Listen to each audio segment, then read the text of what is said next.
Hello and welcome to our conversation about chapter 18 today.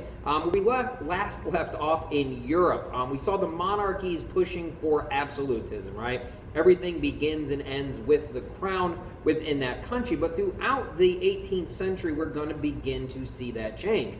And part of that change comes about with the things we looked at in chapters 16 and 17, right? The scientific revolution, the Enlightenment period, all of those are going to help bring about change in Europe politically during this time period.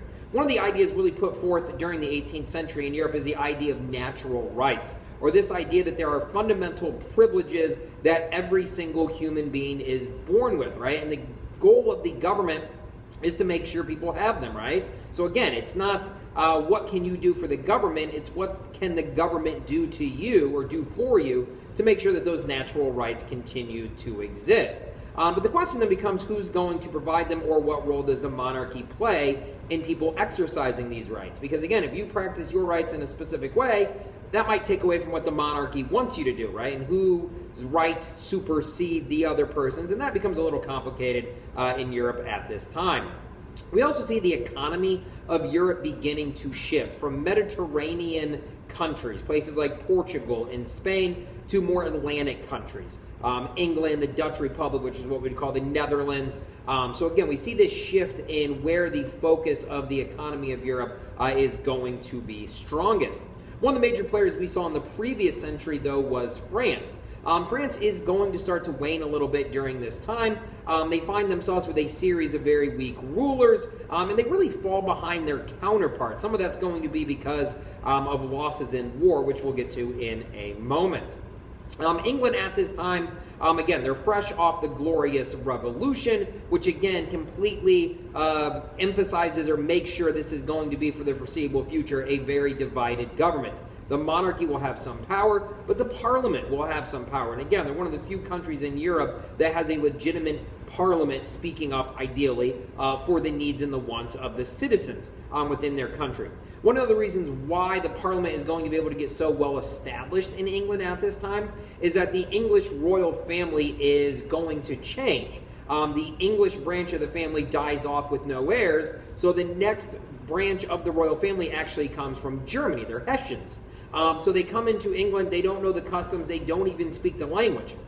So again, it's extremely hard for them to rule. So they rely a lot on English ministers to help them rule the country. So again, we're seeing the king become less of a ruler and more of a figurehead, right? This person doesn't even speak the language. They have no idea what's going on. They basically say, hey, you English person, make sure the country runs well. But again, that's taking power away from the king. And once that power is gone, it's essentially never going to come back. The other major places we see change at in Europe during this time period is kind of in Central Europe, where we're going to be looking at the Austrians and the Prussians. Now, Prussia in and of itself is, again, a fairly newer country. As it continues to go, it really makes a name for itself. But one of the reasons why it's able to grow so rapidly during this time is under the leadership of Frederick II, Prussia creates a bureaucracy that really makes sure that the citizens rely on the government. So again, the government's providing them with lots of services. So again, you become beholden to that government, right? Even if the government's not giving you the rights you want, even if the government does some shady things on occasion, you're not going to overthrow that government. Because on a day-to-day basis, you rely on the government, you need the government for certain aspects to survive. So again, you essentially let the government get away with whatever it wants. And that's exactly what's going to happen in Prussia. People become so reliant on the government, they don't even question when the government does things. Right? You just need the government's there, it's going to do it. You just accept it as kind of a given within the life. One of the other things we see with Prussia during this time is the growth of their military. Population-wise, they're only about the 13th biggest country in Europe. So again, a fairly small country by that standard, but they have the 4th largest military in Europe at this time. So again, a country that maybe is small on population, but big on military strength, and that's going to allow them to exert their will on some of their neighbors, and again, some of those conflicts that we hinted at. The other country we mentioned we want to take a look at is Austria. Now, Austria is a little bit more complicated. It's physically larger and it's incredibly diverse. You have lots of different ethnic groups within the borders of Austria. They're all speaking different languages. So again, it really becomes a problem as far as unifying the country, getting the citizens to back a specific monarch, because that monarch is going to be different than a large portion of the population. The woman that we do see come to the forefront during this time is Marie Theresa, and she is able to create a structure that allows her to govern the empire, right? People respect her, people understand what she's doing. This continues on with her son, Joseph. Now, Joseph actually likes the ideas of the Enlightenment. He wants to implement some of these ideas. He's not necessarily pushing for the absolutism. But again, no good deed goes unpunished, right? The more he pushes for the Enlightenment, the more the nobles dislike him. Again, when he helps one ethnic group within the country, the other ethnic groups get jealous. So again, even though he's genuinely trying to reform the country and make it into a more modern society, he's incredibly unpopular, and that's where he's going to be throughout the rest of his life. Again, if we continue to look further east, we're going to see Russia making some major changes during this time as well. One of the major changes is that Catherine the Great is going to be the head of Russia during this time period. A couple interesting things. One, she takes over when her husband is murdered. And two, she's actually German by birth. So again, we have a couple places, England, Russia, that are being ran by people that aren't necessarily from there. And again, maybe that is helpful in some way, shape, or form. They're not beholden to customs. They're allowed to kind of come in and shake some things up. And that's exactly what we see Catherine the Great doing. She's able to bring about lots of reform, but again, a lot of this is benefiting the noble families, right? Again, if you were to talk to Catherine the Great, she's going to talk a lot about Enlightenment. She brings Enlightenment thinkers into the court. She talks with them. She likes, or at least says she likes, what they're talking about. But the second they leave, she doesn't implement any of these policies on any kind of a large scale. But again, the nobles are able to increase their power, so she's able to stay in power because people are happy. So again, of those three countries we just took a look at, Austria, Prussia, Russia, they're all growing during this time period too. They're all expanding their territory.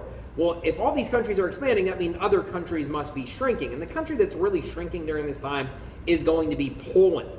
There are three different times when parts of Poland are taken away. And by 1795, Poland basically doesn't exist. Again, if you were to look at maps of Europe, there is no place that we would call Poland. And in fact, Poland isn't going to appear on the maps of Europe again until 1920, post-World War I. So again, it's going to be a very long time without a Poland to take a look at. Now, all of these rulers are talking about Enlightenment. They're all kind of giving it lip service. They're all saying this is a good idea. None of them are really implementing Enlightenment ideas wholeheartedly. Now, there are some positive changes going on throughout these countries. We start to see legal reform. The way people are punished, the way the death penalty is handed out, those kinds of things do begin to change. We also see a lot more religious tolerance. Again, just jumping back a few hundred years, you were told what religion you were going to practice, you practiced it or else. They're being a little bit friendlier about that. For the most part, people are able to practice whatever religion they would like. And we're starting to see a more formal educational system where people are given the opportunity to go to school, get an education, and kind of pursue that. Now, we mentioned that with all of these changes going on, there are going to be military conflicts. The first major thing we're going to see is the War of Austrian Succession. So again, who's going to take over the Austrian crown? Again, divides Europe, right? Some people are backing one candidate, some people are backing the other candidate. So literally, Europe goes to war about who to have run Austria. A few years later, we're going to see the beginning of the 7 Years' War, is what we're going to call that in Europe. Here in America, we call it the French and Indian War. And while it is predominantly between the French and the British, it does become a worldwide conflict, right? There's fighting in India, there's fighting in other parts of Asia, Europe, North America. So again, this is really one of the first world wars that we are going to see. But again, these affairs, these conflicts completely redraw the map of Europe, right? Who's in charge, what the borders are, all of that is going to change as these wars continue to rage. By the mid-18th century, we do begin to see the population of Europe increasing. And there's a couple reasons why that's going to be the case. One is the availability of food. People have created enough technology, understood through the scientific revolution, agriculture enough to be able to simply produce a larger quantity of food, right? So people aren't starving to death. People aren't as malnutrition. You're able to fight off diseases and things when you have food in your diet. The other major thing is a lack of diseases, right? The bubonic plague was a major killer in Europe for hundreds of years. That's no longer going to be the case. As the Black Death, if you will, begins to kind of die out in Europe, again, the populations are going to increase. All right, with this increase in population, we see the economy of Europe begin to change at this time as well. And what you have are state-sponsored banks. So again, banks that have access to kind of the royal money, just meaning that there's a large quantity of it. And these banks are able to give out loans. So again, if you want to start a business, if you want to explore overseas, if you want to, whatever the case may be, you can now go to a bank, get a loan, and you're able to kind of start that industry. So again, it does give rise to lots of new industries being created, which is going to create new jobs and new work opportunities and all of that. The other thing we see starting at this time is what we call the cottage industry.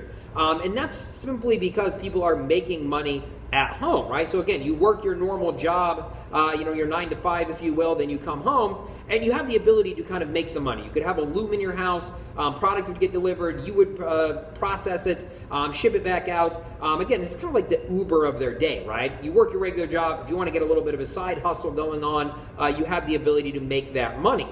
So again, we see expendable income. People are able to have a little bit more money, and this allows them to spend a little bit more. And again, this is really shifting the economy of these European countries. So what is it like living in Europe during this time? We'll look at kind of the different classes, right? First one I want to look at is kind of the peasant class, the lowest rung of society. Now, keep in mind, there are some places in Europe at this time that still have serfs or serfdom. And while it's not quite as bad as slavery, it's pretty darn close. Essentially, you're tied to a farm. For whatever reason. You owe money, you have signed a contract, whatever the case may be, and you're simply not allowed to leave that farm until that money is paid off. But again, it's designed that you're never really going to pay it off, right? You're essentially going to be stuck there. Your family's going to be stuck there. So again, you're bound to that farm for basically your life. Again, until you can pay that off. But again, it's designed to never really be paid off. In countries where this isn't the case, peasants are still living in extreme poverty, right? You're living kind of year to year on whatever crop. A lot of the times you don't even get all of the crop that you harvest. So even if you put in the time, you put in the effort, you grow a product, you harvest that product, you want to reap the financial benefits of that product. A lot of times you end up having to give a certain amount or a tithe to your local church or your landlord. So again, they might be taking 10 to 15% of whatever your product is. So even though they're essentially contributing nothing to producing that product, you still owe them a certain percentage of that product. So again, you're living in extreme poverty, you're living year to year, certainly not an enjoyable experience. Being a noble in these societies, again, is going to be much better, right? One, there's going to be limited taxation. The kings do not want to upset the nobles, the other kind of major families within their country. So again, there's going to be limited taxes, and even the taxes that these nobles do have to pay, a lot of that they're getting from their peasants, right? So everyone's kind of paying it up the line. If you're a noble, the punishment and the legal rights that you have are going to be way greater than other citizens. Even if you are found guilty of a crime, there are certain things you can't do to nobles, so your punishment is always going to be less. There are certain crimes you can't even be charged with in most of these societies. And one of the reasons why is that these nobles tended to be the leaders of the military, right? So each noble within their region was in charge of kind of the militia in their region. So again, if you're the king, you want to make these people happy, right? They're in charge of the people with guns. You don't want them trying to overthrow you at some point in time. So again, limited taxes, limited legal punishments or things of that nature. So one of the other things to keep in mind about the nobles is that the noble title is tied to that land ownership, right? So if you wanted to become a noble, the only way to do that was to become wealthy enough to purchase land. So again, owning that land came with the noble title. So again, it wasn't just about having money. You could be extremely wealthy, but if you didn't own the plot of land that had the title that came with it, you weren't considered a noble. So again, land ownership is still the number one thing that is important in that society. At this time, the number of people living in rural areas outnumbers urban areas. So again, there's more people living out on the farms than there is living in cities. But again, over the next several centuries, that's going to begin to change. Eventually, we're going to get into the Industrial Revolution, and we're going to see people leaving the farms and moving into the city. So as of right now, this is still a very a rural, agrarian society that people are living in. Now, theoretically, again, peasants should have been able to kind of grow products, take them into the cities, sell their products. But again, it proves to be really untrue. And part of that reason is that peasant products were taken. Again, they had to tithe these certain things. So a lot of times, all of this stuff is being taken from the peasants. So again, you think increased population, more customers, you could make more money. It doesn't end up being the case. Again, as peasants grow these products, the landlords or the nobles, the monarchy, whatever the case, takes a certain percentage from them, and then they literally just distribute it in the cities for free. So again, even though we see an increased population, peasants aren't selling more products. They're just having more products taken from them and given away. And again, the monarchies and the nobles are giving these products away because they want people to like them. They want people to support them. So again, as far as economies go, if you're a peasant, definitely the bottom of the economy, and certainly not an enjoyable experience. And the other downside to living in cities would be that it's a really dangerous place to live. They have extremely high death rates. All right, one is from disease. People are living very close together. You do still have the plague. You have dirty water. You have sewage issues. People are literally making themselves sick. The other downside of living in the city is it genuinely has a higher crime rate. So again, would you, if you were kind of a lower class, would you rather live in the country? Would you rather live in the city? It's kind of a mixed bag, right? Being a peasant out in the rural areas is not enjoyable. You're making minimal money. It's a hard existence. Living in the cities is more likely to lead to your death. So again, a bit of a toss-up there. So again, that is our look at chapter 18.